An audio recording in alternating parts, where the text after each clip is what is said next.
Maraming nagtatanong po sa akin, Chinky, paano ba guminhawa ang buhay ng tao? Paano bang yumaman ang isang tao? Everybody wants to become a millionaire. Ang sinasabi ko parati, ang pagyaman ng isang tao ay hindi po nag-uumpisa kung anong laman ng kanyang bulsa, kundi kung ano ang laman ng kanyang isipan. I'd like to share to you a simple formula that can really help you on how to become wealthy. Let's start with this.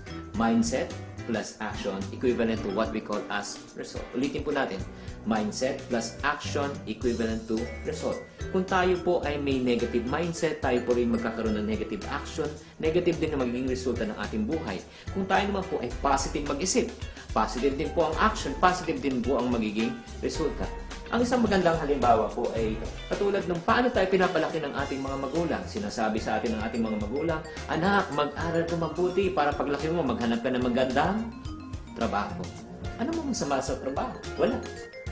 Pero kami po naman mga singkit, paano naman po kami pinapalaki? Sinasabi sa amin, anak, mag-aral ka mabuti para paglaki mo, hanap ka maganda ni negosyo. Okay? Marami yung mga classmate na mga Pilipino naghanap ng magandang trabaho, nag-pass na magandang resume after graduation. Kami naman po, nag-umpisa na po kami ng aming negosyo. Ang tanong po mga kapatid, sa palagay nyo, sino po ang mas may pagkakataon na umunlad agad ng pamumuhay? Yung naghanap ng trabaho o yung nagtayo ng negosyo? Definitely, ang sagot po, yung nagtayo ng negosyo.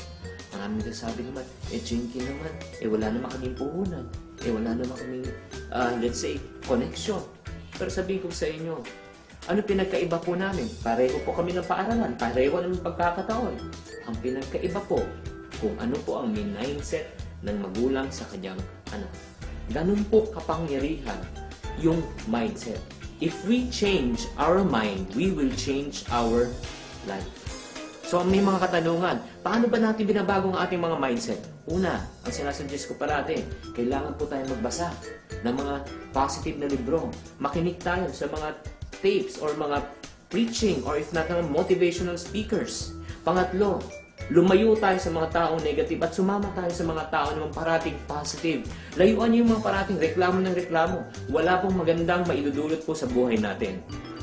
At isa pang katanungan ng mga tao, does it necessarily mean to say, kung negative ka mag-isip, negative din magiging resulta mo?